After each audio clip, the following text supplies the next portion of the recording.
ప్రాచీన భారతదేశ హృదయంలో భూమిపై దివ్య శక్తి అవతరించింది. అణచివేత ఛాయల మధ్య జన్మించిన ఆయన ప్రేమ జ్ఞానానికి ప్రతిరూపంగా స్వయంగా విష్ణువు అవతారంగా మారాడు. ఇదే గోపికలతో నాట్యం చేసిన వాడి కథ, ఒకే వ్రేలితో పర్వతాన్ని లేపిన వాడి గాథ, ఒక రాజ్యపు విధిని మార్గదర్శనం చేసిన దైవానుబంధం. ఇది శ్రీకృష్ణుని జీవనగాథ.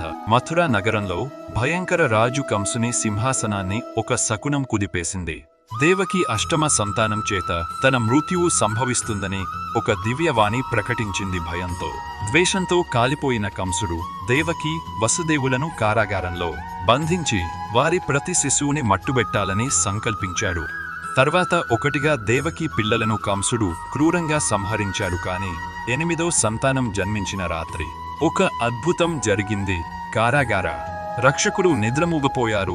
వసుదేవుని చేతులు బంధించిన గొలుసులు విరిగపోయాయంతేకాదు, జైలు తలుపులు సాయంత్రంగా తెరుచుకున్నాయి.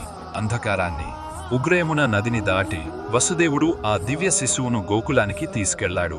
అక్కడ తన ప్రాణ స్నేహితుడు నంద యశోద దగ్గర బాలకృష్ణను అప్పగించాడు.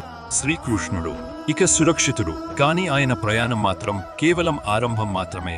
బాలకృష్ణుని బాల్యం అనేక లీలలతో పరిపూర్ణంగా ఉంది. తన మురళి స్వరాలతో ఊరంతా మోహింపజేశాడు. చంద్రకాంతి అడవుల్లో గోపికలతో రసక్రీడల్లో మునిగపోయాడు. కంసుడు పంపిన రాక్షసులను ధైర్యంగా ఎదుర్కొన్నాడు. గోకుల ప్రజల ఇళ్లలో వెన్న దొంగిలించడమే కాకుండా సమస్త ప్రజల రక్షణ కోసం గోవర్ధనగిరిని ఒక్క వ్రేలితో లేపాడు. ప్రేమ, భక్తి, ఆనంద జీవన సారాంశంగా మారిన ప్రతి కృష్ణ కలాపం సత్యధర్మాన్ని బోధించే మహత్తరమైన సందేశంగా నిలిచింది. సంవత్సరాలు గడిచాయి. ఆనందకరమైన బాలుడు తెలివైన సారథిగా మారాడు. మహాభారత యుద్ధం ముంగట భూమి భవితవ్యానికి కీలకంగా శ్రీకృష్ణుడు అర్జునునికి గీతోపదేశాన్ని అందించాడు. భగవద్గీత ఒక దివ్య సందేశం, కాలాన్ని అధిగమించే బోధన, ధర్మం, కర్తవ్యం, భక్తియుగం అనే సత్యాలను తెలియజేసిన శాశ్వత జ్ఞానమందిరం.